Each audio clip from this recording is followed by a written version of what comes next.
శంబల ఈ పుస్తకాన్ని రచించినది మాస్టర్ శ్రీ శార్వరి గారు.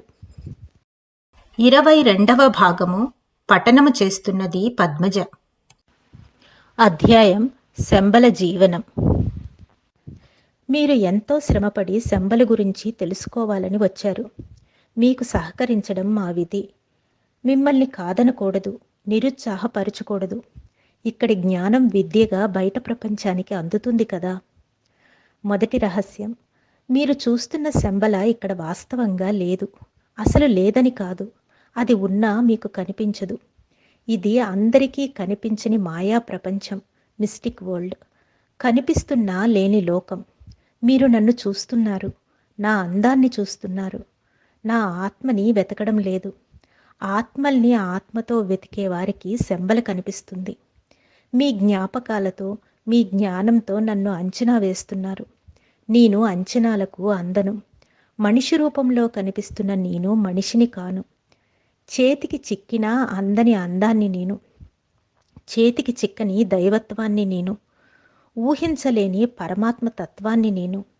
ఫిజికల్ బ్యూటీ ఉంటే కదా అందానికి అంచనాలు. క్షణంలో నేను మాయమైపోతాను, అదృశ్యమవుతాను. అంటే అణువులుగా డిజాల్వ్ అయిపోతాను. మళ్ళీ ఎప్పుడో ఎక్కడో అవసరమైనప్పుడు శరీరం కల్పించుకుంటాను. అది నా సంకల్పం. ఇప్పుడు చెప్పు యోగి, నీవు వచ్చిన శంబల ఉన్నట్లా లేనట్లా? నీవు చూసింది, చూస్తున్నది కళా నిజమా?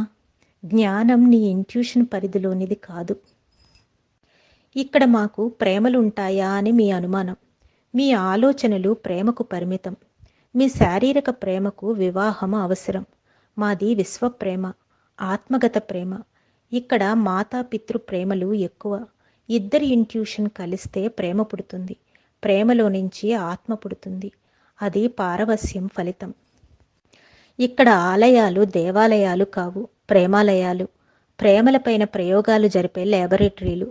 మా పెద్దలంతా ఆలయాల్లో పనిచేస్తారు. ఆలయాల బయట ఉన్న మా లాంటి వారు బయట ప్రపంచంతో సంబంధాలు పెట్టుకుంటారు. ఆలయాల్లోని వారు పరమ గురువులు, బయటవారు ఉత్త గురువులు, యోగులు, ధ్యానతర్పరులు. లోపలి వారు అప్పుడప్పుడు బయటకు వస్తుంటారు, పోతుంటారు. సంసారపక్షంగా జీవిస్తారు. సంసారం భావపరంగానే. భావప్రాప్తి కలిగి తృప్తి కలిగితే సంసారం చేసినట్లే. పుట్టబోయే బుల్లి పాపాయిలదే మా లోకం. పిల్లలకు ఆత్మపరంగా జన్మనిచ్చేది ఇక్కడి వారే. భౌతిక జన్మనిచ్చేది మీరు. ఆధ్యాత్మిక జన్మనిచ్చేది మేము. ఇక్కడ మేము సంకల్పిస్తే తప్ప అక్కడ ఆత్మలు కదలవు. జనన సమయంలో మొత్తం జీవితాన్ని ప్లాన్ చేస్తామన్నమాట. అది లైఫ్ విజన్. ఏ తల్లిదండ్రులకు జన్మించాలో వారే నిర్ణయించుకుంటారు. ఏ వాతావరణం కావాలో వారే నిర్ణయించుకుంటారు. కుటుంబ చరిత్ర, సంస్కారం గణనలోకి వస్తాయి. ప్రతి జీవి పుట్టబోయే ముందే 7 తరాలు వెనక్కి వెళ్ళి అధ్యయనం చేస్తుంది. కుటుంబ చరిత్ర మనిషి ప్రగతికి అవసరం. దాని ఆధారంగానే ప్రస్తుత జీవితం ప్లాన్ చేస్తుంది, భవిష్యత్తును అంచనా వేస్తుంది. శంబలలో ఇప్పుడిప్పుడు చాలా మార్పులు చోటు చేసుకుంటున్నాయి. ఇక్కడ బయట ఉన్నవారికి ఆలయాల్లో పనిచేయాలని ఉంటుంది. ఆలయాల్లో ఉన్నవారికి బయట ప్రపంచంలో జన్మించాలని ఉంటుంది. వైవిధ్యం. మేడం, ఏ వ్యాపకము లేక ఇక్కడ నాకు బోరుగా ఉంది అని అడిగాను. అప్పుడేనా? వచ్చి ఎంతకాలం అయ్యిందని? ఏం తెలుసుకున్నావని? అసలు మిమ్మల్ని రప్పించింది ఎవరో, ఏ పని మీద పిలిపించారో నాకు తెలియదు. వచ్చాక పని కాకుండానే వెళ్ళిపోతారా? శంబల రావడం వెళ్ళడం మీ ఇష్టం కాదు. మాస్టర్ల అనుమతి కావాలి దేనికైనా. ఆ మాస్టర్లు ఎవరో నాకు కనిపించడం లేదు. నాకు పిచ్చి పడుతోంది. పట్టిందిగా శంబల పిచ్చి. పట్టిన పిచ్చి వదలగొట్టి పంపుతాలే. నేను వెళ్ళిపోవాలి మేడం. అక్కడ సగంలో ఆపిన పనులున్నాయి, పూర్తి చేయాలి. ఇక్కడ ఉండి అక్కడ పనులు పూర్తి చేయలేరా? ఆలయాలు చూడకుండానే వెళ్ళిపోతే ఎలా? శంబల రహస్యం ఆ ఆలయాల్లో ఉంటుంది. ఆలయ దర్శనం అయ్యేలోగా నా పని అయ్యేటట్లుంది. అసలు ఆలయాల్లోనికి నన్ను అనుమతించకపోతే ఎలా? నేను గ్యారంటీ. మీ విషయాల్ని చూసే బాధ్యత నాది. ఇక్కడ తిండి తిప్పలు లేకుండా ఎలా బ్రతకడం మేడం? మేం బ్రతుకుతున్నట్లే మీరు బ్రతుకుతారు అంది కూల్గా. ఇది ఒక బ్రతికేనా అనుకున్నాను, పైకి అనలేదు. ఇదే బ్రతుకు మిత్రమా? మీరు ఎంతకాలం బ్రతికినా మీ బ్రతుకులు అశాశ్వతం. ఇక్కడ అంతా శాశ్వతం. ఇలా ఎంతకాలం జీవించాలి? జీవించి ఏం ప్రయోజనం? నా వల్ల కాదు మేడం. నేను మనిషిని, మీలాగా దేవతను కాను. ఎప్పటికైనా ఇక్కడికి రావలసిందేగా. మీరు చేస్తున్న యోగం, తపస్సు ఇందుకొరకేగా. అప్పుడు చూద్దాంలేండి. ఇప్పటికి ఇక్కడి నుంచి బయటపడే మార్గం చూపండి. మీకు ఆజన్మం రుణపడి ఉంటాను. మార్గం తెలుసు, కానీ చెప్పలేను. మీరు వెళ్ళడానికి నేను పర్మిషన్ ఇవ్వలేను. మాస్టర్స్ పర్మిషన్ కావాలి దేనికైనా. నేను చెప్పడానికైనా, మీరు వెళ్ళడానికైనా.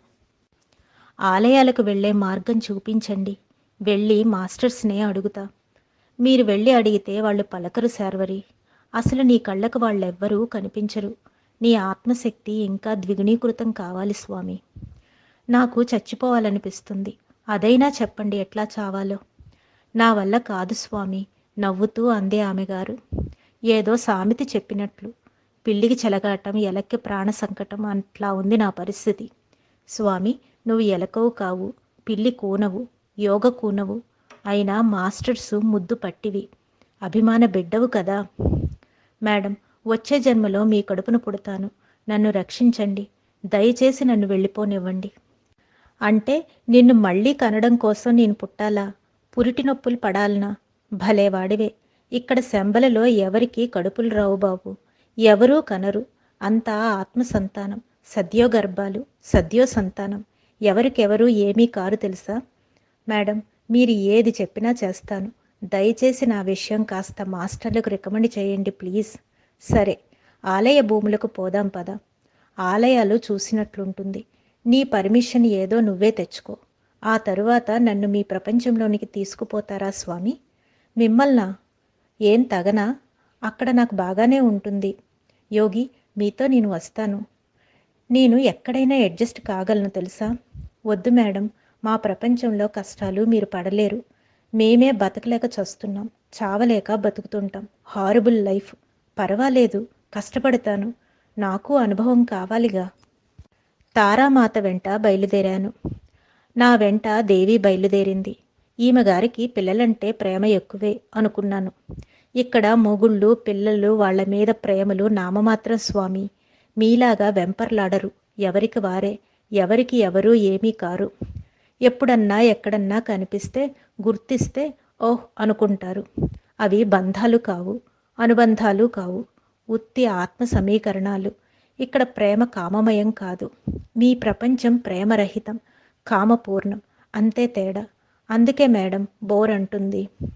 ఆమె అన్నది, మీ జీవితాలే హాయి యోగి. స్వర్గం స్వర్గం అంటూ ఊహిస్తూ సుఖపడిపోతారు. స్వర్గంలోని దేవతలకు మీరంటే ఇష్టం. భూమిపైకి రావాలని తెగ ఉబ్బలాట పడుతుంటారు. స్వర్గంలో లేని సుఖాలు భూమిపైన ఉంటాయని దేవతల భావం. భూమిపైకి వచ్చిన వారు తిరిగి స్వర్గం చేరరు తెలుసా? శంబలు చేరుతుంటారు. ఏం, స్వర్గానికి తిరిగిపోరా? అదెక్కడ ఉంది స్వామి? ఒక కొండ ఎక్కి అంచున క్రిందికి దిగాం. ఓ గంట నడిచాం. ఓ గంట ప్రయాణం తరువాత ఒక గుహ చేరుకున్నాం. ఆ గుహలో కూర్చొని శంబల ధ్యానం చేయండి. నెగిటివ్ ఆలోచనలు పూర్తిగా వదలండి. పూర్తిగా శూన్యమైపోండి. అసూయ, ద్వేషం, ఆశ, భయం ఏవీ ఉండకూడదు. భయపడ్డారో డాకిని వస్తుంది. నాకు నిజంగానే భయం వేసింది. వెంటనే నా ముందు ఒక మంచు మనిషి ప్రత్యక్షమైనాడు. అది డాకిని అని భయంతో కళ్ళు మూసుకున్నాను. డాకిని కాదు, అది బ్రహ్మర్షి భార్గవ. హలో గురూజీ, పిలిచారా? నవ్వుతూ అడిగాడు. పిలిచానా? భయంతో గావుకేక వేశానా? అయితే నువ్వు ఎట్లా ఇక్కడ? ఈ బాట నాకు తెలుసు గురూజీ, రండి పోదాం. అది కళాభ్రాంత? పదండి, మిమ్మల్ని తిరిగి పంపిస్తాను అంది తారాదేవి. పర్మిషన్ వచ్చింది యోగి, సరిహద్దులు దాటిస్తాను పదండి. కళ్ళు మూసుకొని కూర్చున్నాం. మరో నిమిషంలో షిగాట్సేలో ఉన్నాం, భార్గవ, నేను. తారాదేవి కనిపించలేదు. ఈ భాగాన్ని ఇక్కడితో ముగిస్తున్నాను. వచ్చే భాగంలో మళ్ళీ కలుద్దాం. అంతవరకు సెలవు. ధన్యవాదాలు.